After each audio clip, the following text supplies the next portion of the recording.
That doesn't instill a lot of confidence, does it? Starting out without bringing a pen. Go ahead and identify yourself. I will. It's going to be right in here. I'll read this real quick and I'll give you a chance to ID yourself too and everything.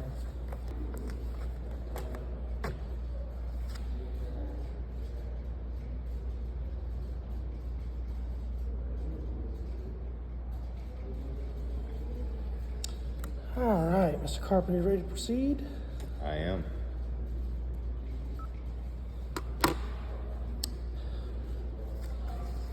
This is Danny Vieira of the Ceres Police Department. Today is March 7th, 2023, and the time is 10:55 hours.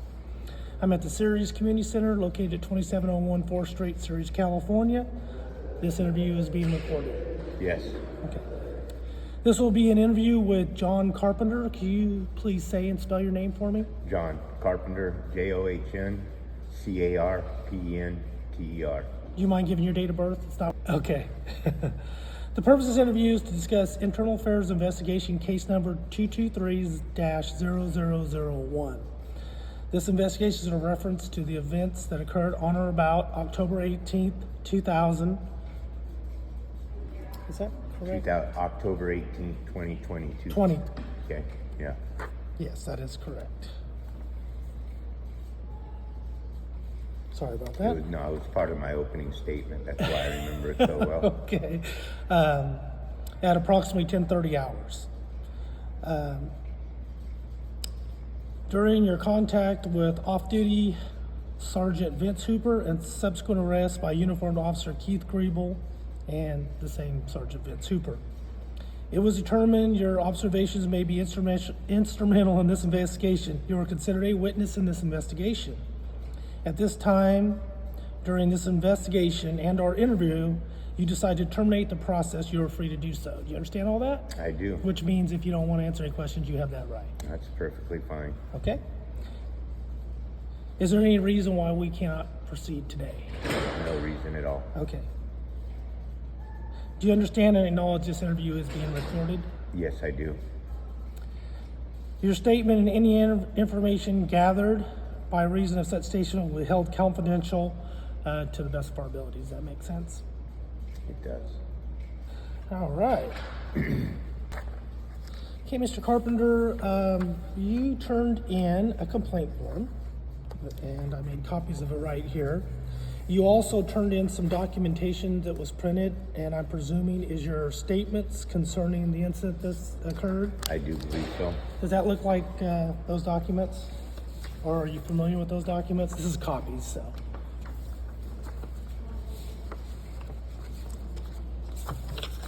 Yes, this is the copy of the report that I turned over.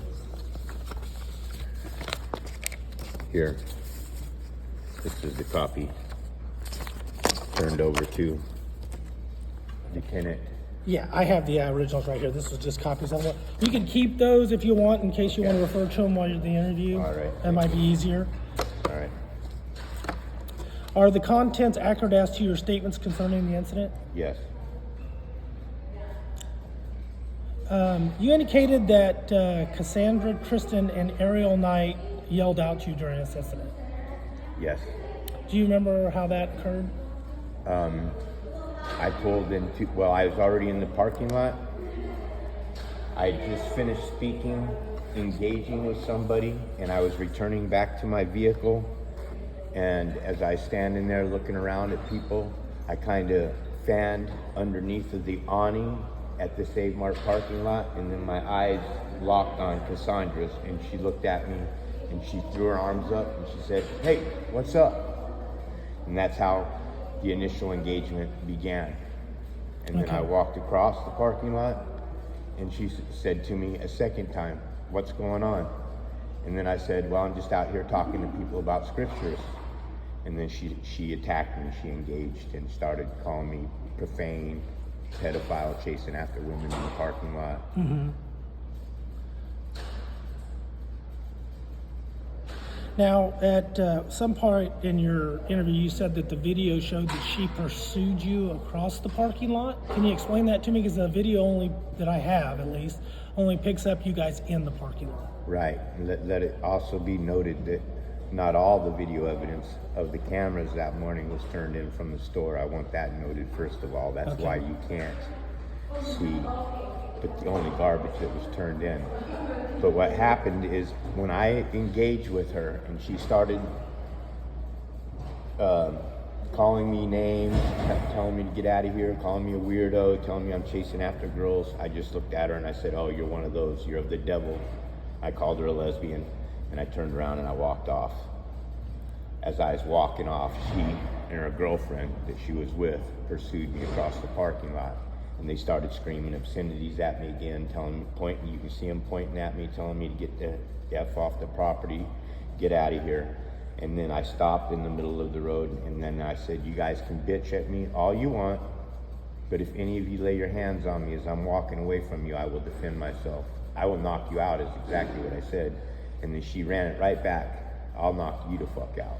So the video that and she said that in court too. She openly said in court that she told them that she would knock me out. Yeah. So the video picked up when you guys were back at the parking lot. Is that what you're saying? Well, I don't know exactly where you're talking about because you don't have a computer here. Yeah. They're showing me the information. We can't play back the video. Yeah. I thought that you'd have that kind of set up so we could refer to it, but clearly that's not here. So to the best of my knowledge, what you're talking about, the frame, particularly that you're talking about in the video, is I walked up to her from across the parking lot. We engaged with one another. She said some things, I said some things. I turned around and walked away. They pursued me and then I stopped and I said, if you lay a hand on me as I'm leaving, I'm gonna knock you out. And then she said, I'm gonna knock you out. Okay. Did you hear the females asking you to leave them alone? Did you hear any part, something like that? The females never said, leave me alone. They said, get the fuck out of here. Okay. They told the police, they said to me to leave them alone. That was Sergeant Hooper's report that he put in his report that the girls said to leave me alone, but the girls never said, leave me alone. They attacked me the minute I said I was talking about scriptures.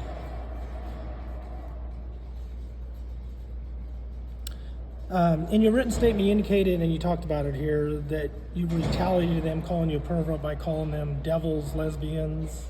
What was the purpose of responding that way? She had just called me a fucking pervert and told me to get the fuck out of the parking lot, that I was scaring people. So I was offended by it. So I said, oh, you're one of them. You're of the devil, you fucking lesbian. I could look at her and tell she was a lesbian. Okay. She's an abomination to the Creator. I wouldn't have said that if she didn't call me a pervert. Okay. I wouldn't have said any of that. So you basically reacted to what she called you. Exactly. Tit for tat, just like I told the 12 jury members. She called me a pervert, I called her a lesbian. When that interaction went between you both, did you think that might cause some type of a violent reaction on your part or on her part? Didn't matter to me. It didn't matter to you? No, that wasn't my concern. I was defending myself because she jumped up in my face. I immediately turned around and walked away. They pursued and continued battering me, berating me with words in the parking lot as I was still walking away. Mm-hmm. Clearly, you saw the video. You said you watched it, right? Yes. Then you see me walking away in the video, correct? I see you walking and then stopping, but yes, walking away. Thank you. Sergeant Hoover obviously was off duty and observed some type of behavior that between you and these females, and he believed that the dispute might, I'm guessing, I haven't interviewed him yet, but by looking at the video, a common person believed this situation might be getting out of control, so he interceded. Do you believe that this was getting out of control, or? It only got out of control when Officer Hooper came on scene. That's when it got out of control. So the dialect that you had before that, you didn't think was I was walking away. I was disengaging. She was disengaging. Officer Hooper said, what's going on here? She turned and walked away. I walked away. We're 20 feet apart from one another at this point in time. Problem solved. Everything's went away until Officer Hooper came on the scene. When he came on the scene, he started giving commands and orders that were unlawful. Okay. Were you aware that there was somebody else that was filming this event and called 911? Only until later, when Officer Hooper and I had started engaging with one another. In fact, I looked at the witness that you're speaking about that was recording. I believe, I can't recall her name, but Might be here. I can look it up.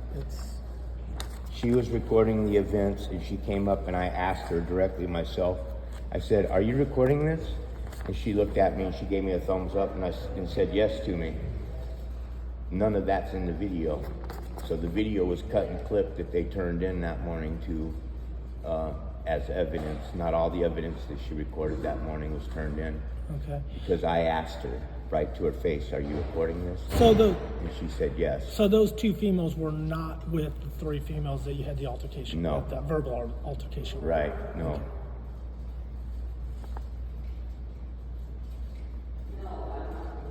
Did Sergeant Hooper attempt to contact you to get a statement?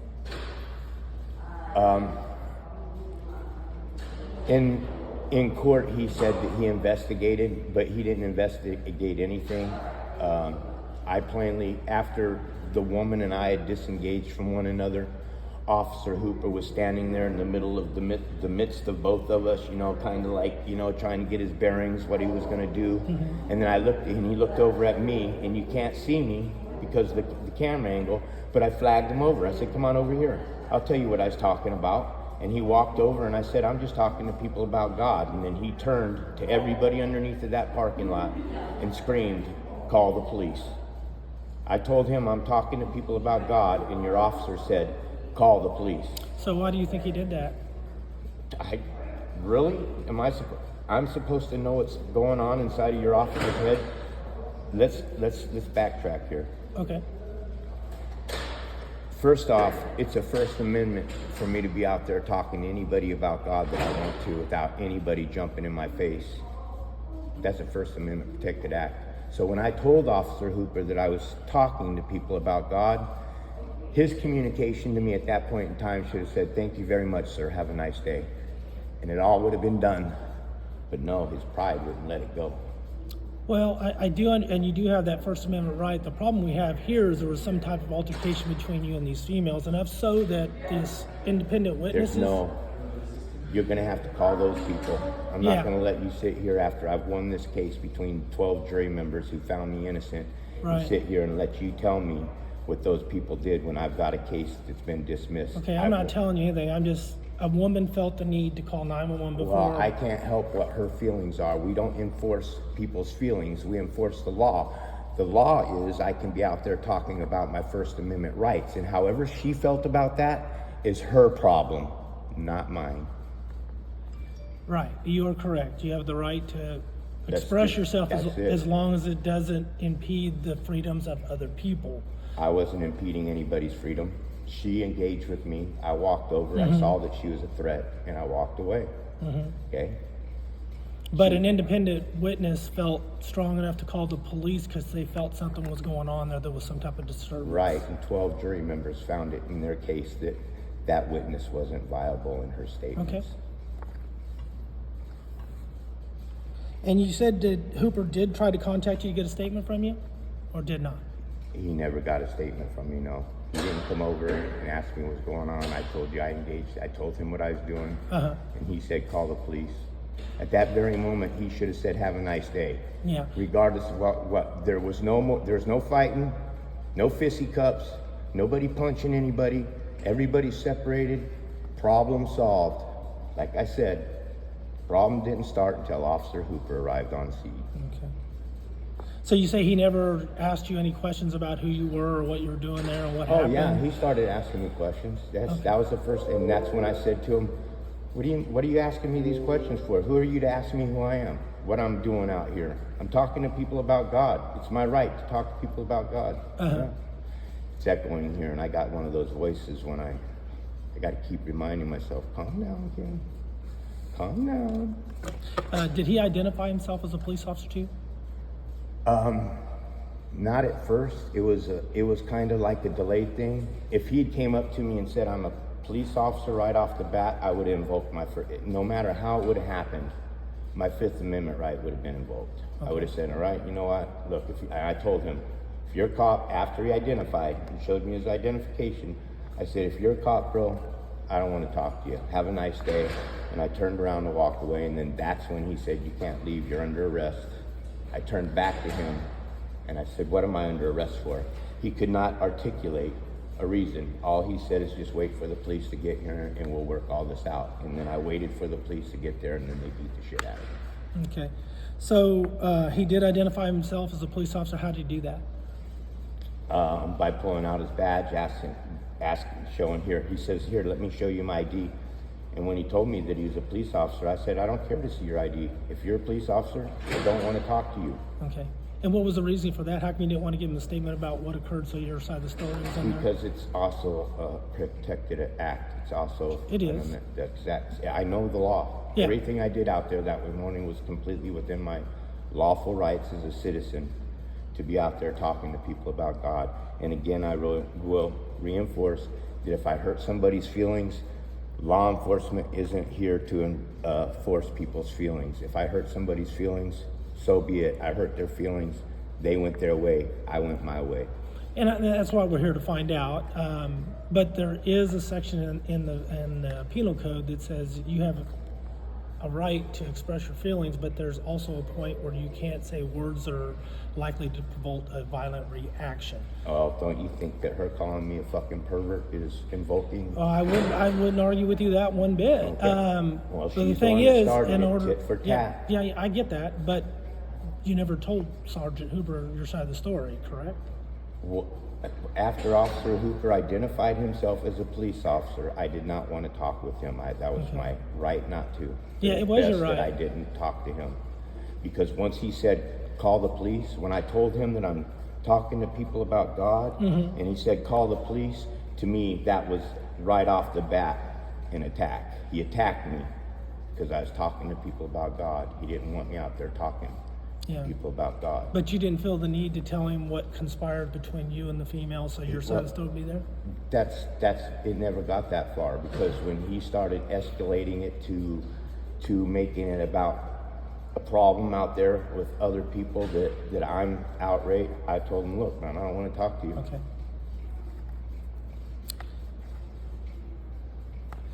At some point when you were walking away or when you were conversing with Sergeant Hooper, did you have your hands in your pocket, and did he ask you to take your hands out of your pocket? Yes, he did. And why not did you do that? Because he was given unlawful commands in the first place. He shouldn't have been asking me to put my hands behind my back. He should had no reason to stop me. He had no reason to detain me. When I asked him what I was being detained for, Officer Hooper could not articulate a reason for the detainment other than wait. Okay? And I waited. Now, I'm going back a little bit. You said put your hands behind your back, but did he ask you to take your hands out of your pockets, what I'm asking? Yes, he did ask me to take my hands out of the pocket. In fact, he shoved me in the shoulder one time. He hit my arm one time, and he patted my coming in on me, doing that. That's what set everything off. That's what brought me to keep your fucking hands off me. Okay. And what was your demeanor at this time when this all happened? I'm sure you were not. I'm pretty fucking angry at this point in time. I'm being violated. I'm being violated by a police officer. He's violating my First Amendment right. He's violating my Fourth Amendment right. He's violating my Fifth Amendment right. I had the right to invoke not to speak with him, and he told me in plenty of right there with GRIEBEL's camera when they put me inside of the inside of the cruiser. He said, all I was trying to do is talk to you. And I said to him right there on the camera, which they didn't use in the court, I have the right to invoke my Fifth Amendment right not to talk to you or say anything to you. They couldn't articulate a reason for detainment. This is why I got off. They couldn't articulate something. I asked Officer Hooper a half dozen questions. Did I rob anything from the store? Did I smack anybody's rear end? Did I smash any windows? Did I cut any tires? Did I spit on anybody? Did I attack anybody or violate anything? No.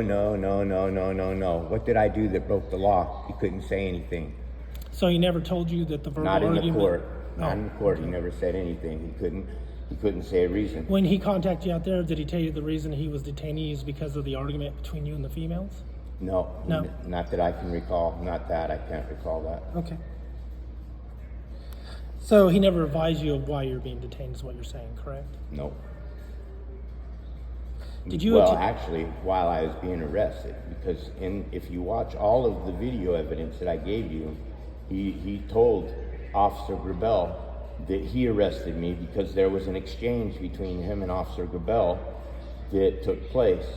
And he said that, when Officer GRIEBEL got on scene, Officer GRIEBEL said that, well, my problem is I thought that I was responding to a 145 PC, which is A 415 PC. a 415 PC. A physical 415. Yes, okay, that's what he thought that he was responding to. And Officer Hooper says, well, it was getting that way. Another key point. It was getting that way. Well, he kept coming up and getting in my face, and I reached out and I pushed him out. He admitted openly that he pushed me back. Okay.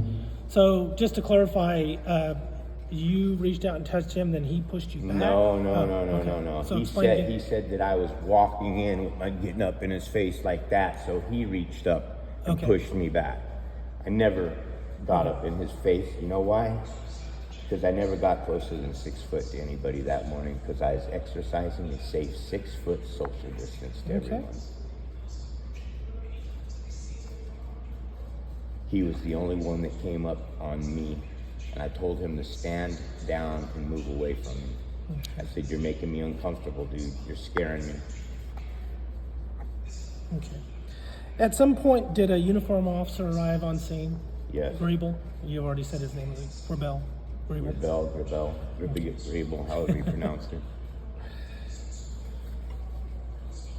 Did he ask you to put your hands behind your back when he arrived on scene? He did. And did you? I kind of did. I half-assed it. What I did is I put my hands behind my back, and I turned around, and I grabbed the cart rack. Oh, okay. But I did put my hands behind my back. And then that's when he grabbed one arm, and Hooper grabbed the other arm, and it was that fast. So what was the purpose of grabbing the cart rack? Because I asked him to get his lieutenant out here, and he said, I'm the best that you have for today. Now put your hands behind your back. And then I grabbed the cart rack, and he gave the command twice. He got out of the car, first of all, and he says, turn around and put your hands behind your back. That was the first thing he said. And we're from a distance, we're probably a distance from here to the stair when he said that, because he called it out. He just got out of his car.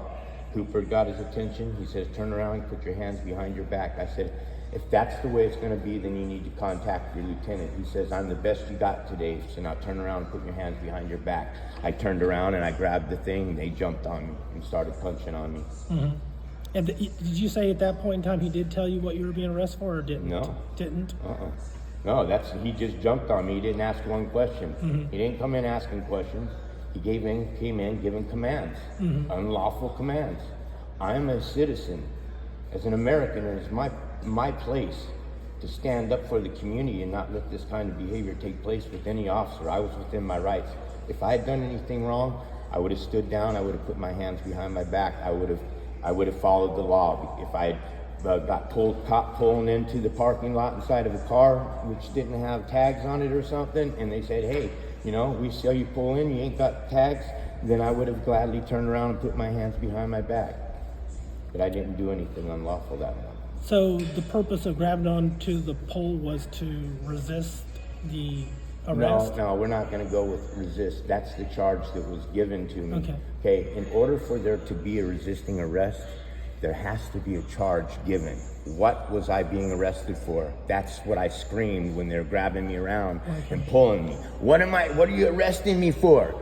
Boom. What are you beating on me for? What have I done? Well, we told you to put your hands behind your back. That ain't a reason. What did I do? So they never told you what you were being arrested for? No, never got it. No. Wasn't charged And until you're saying 4 days later, 4 or 5 days later. In fact, they kept me in jail for 5 days, man. 48 hours past my 72-hour arraignment day as well. I was arrested on Monday. I should have been out of jail on Wednesday, but I didn't get out of jail until Friday night. So you guys kind of screwed the pooch on that one too. Yeah, well, we have nothing to do with what the jail does. That's between you. Oh, you guys are all connected. Come on, man. Give me a break. So again, the purpose of grabbing onto the pole when he asked to show your hands was what? To wait for someone to come out, a higher officer to come out. Okay. You. At some point, they grabbed you and you guys went to the ground. It looks like in the video that you took Officer GRIEBEL to the ground. Is that accurate? We were being flopped around. It just turned out that way. Okay. Yeah, you might say that I took Officer GRIEBEL to the ground. But if I had really been fighting, I would have done much worse. I am a martial arts expert. I've studied martial arts for 25 years. Uh-huh. I was just simply defending myself because I never would have let two people get on each side of me in my training, and knowing you don't let two people get on each side of you, but that's the case. They got on both sides of me, they each grabbed an arm, and they took me down to the ground. So let's just go back a little bit. So was it your intention to take him ground, or was it an accident? No, it wasn't my intention to take him to the ground. We kind of stumbled and tripped. Okay. My foot fell behind him, Officer Hooper was pushing on me, and boom, I fell over on top of him. Okay. Were you injured during this process at all? Only temporarily with the several braided punches to the head. Okay. Did you seek medical attention, or did they provide medical attention for you? No, they dragged me to the hospital, but they didn't give me my medications inside of the jail for my prostrate either for 5 days. So you went from the scene to the hospital? No, I went to the scene straight to jail, safety center. Okay. Did you refuse medical attention or nothing like that? I wanted my medications. Okay. Did you let the jail staff know that you were involved? Yeah. Okay. In the video, you're in the back of the car, and you made a statement, and you stated, "I came out to show your corrupt piece of shit." I guess you're making that to GRIEBEL. Can you explain what you meant by that? Well, I don't think there's much to explain. I just said to the officer I was talking to people about God, and he called police out here to beat the shit out of me. That's corrupt. Okay. Point proven right there. Okay. Did you have intent to go out there and cause some type of a disturbance so that the police would show? No, not at To all. show that they're corrupt? In fact, I'm blown away by when I die and I stand before the Creator for judgment. He's going to show me who made that phone call out there that morning. I don't know who it was that called the police that morning or felt threatened or said, "Wow, this guy's out here talking about God. This is dangerous." Oh, do you understand the Bible? I'm not going to get into a biblical, but yes, I'm a religious man too. But I'm not Religious or spiritual? spiritual. What kind of spirit? It's not important. It is. For me, it is. For you, it is, but it's not part of what we're doing here. It's not part of what we need to do. It's exactly what we're doing. I was out there exercising my First Amendment right, talking about religion. So that's what it was all about. So it does have everything to do with that. That's the same thing I said in court. It does have everything to do with that. If I'm in a parking lot and the First Amendment says that I can talk about my religious beliefs, my freedom of speech, my freedom of gather, and freedom of the press, because the name of my channel is White Raptor News Ministries, then I'm exercising a First Amendment right, and your officers trampled all over it. Okay. So just to clarify on the end here, we're almost done. Do you believe Hooper observed the first interaction between you and the females, or he did not come until later? No, he couldn't have, because he had to come and ask me he had to ask what was going on. Okay. What's going on here? Yeah. Well, if he's screaming what's going on here, then he don't know what's going on. He didn't clearly find out, did he? Yeah. So he didn't know. Yeah. Do you understand there's a difference? You were talking about the Fourth Amendment. There's a difference between being found guilty in trial and enough probable cause to make an arrest out in the scene. Do you understand there's a difference in that burden? No, I do not. Okay. Well, you were talking about the Fourth Amendment. If you get into it and actually read it all the way through, it talks about police officer has reasonable suspicion that a crime occurs and that you're responsible for it. Well, I asked him that. Okay. I asked him that several times. What crime have I committed out here? What law have I broken? I told you what he said. We'll discuss all that after the police get out here. He never told me anything. He never articulated race. He said, "You're being detained because you stole a piece of candy from the store. You're being detained because you spit in that woman's face. That is an unlawful act." Word against word are feelings. It's not the police's job to enforce feelings. Would you agree with that? not feelings, but words likely to provoke a violent reaction. And when they see some type of a disturbance going on, they do have a duty to intercede to make sure that that doesn't go any further. Well, it wasn't going any further. Clearly, we were departing from one another. So what was his purpose at that point in time? Once him and I, once we're 30 feet apart from one another, and he was standing in the midst of us, he should have just looked and said, you know what, it's done. Yeah. And it was done until Officer Hooper got on the scene and said, hold on.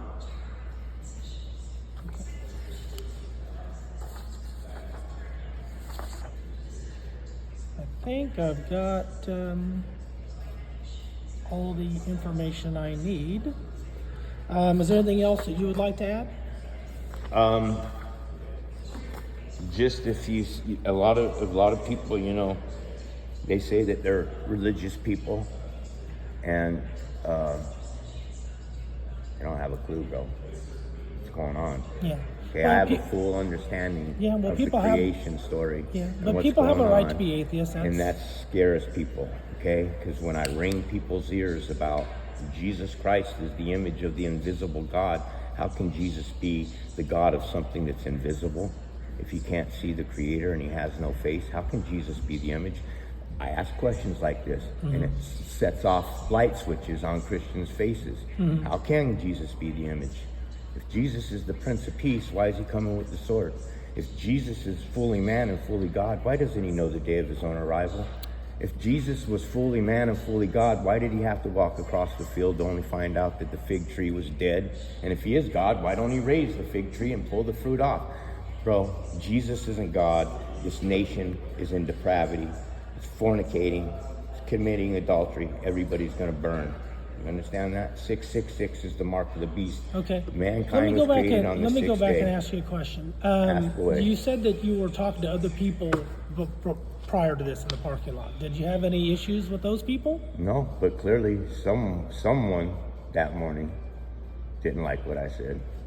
I don't know which one it was, who it was. Somebody out there that morning, though, made the call to the police and said whatever it was that they said. Yeah, and you don't believe you're being overly aggressive in your... Never once. Here you go. How you doing?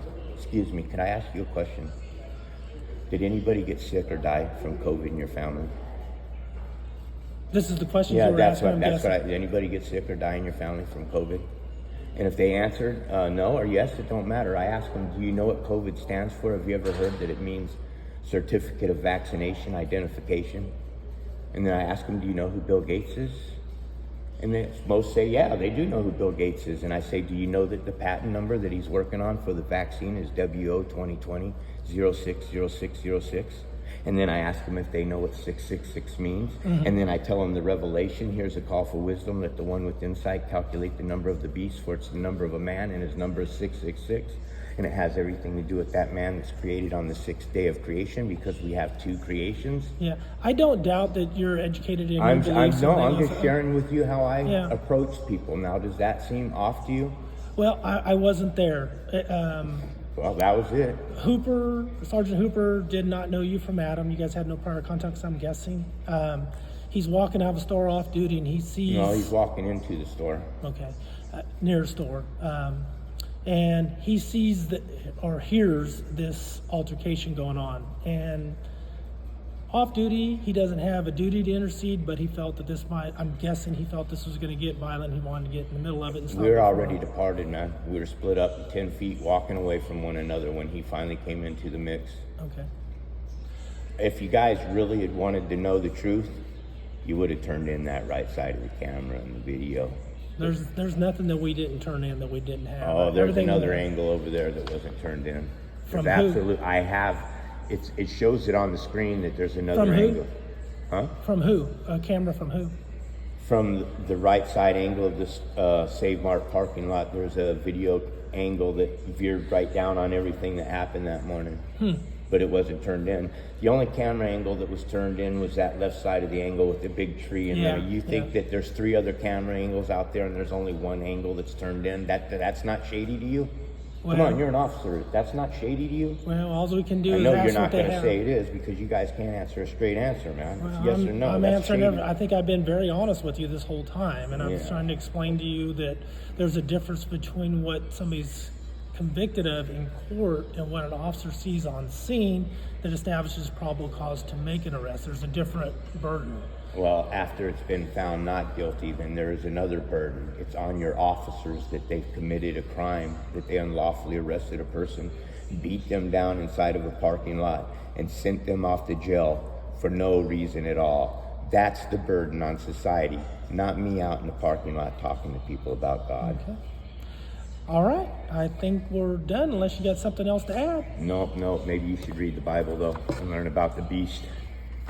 Now, like I said, everybody has a right to their own personal beliefs. So do you, so does anybody else. And that's why this world's so fucked up, bro.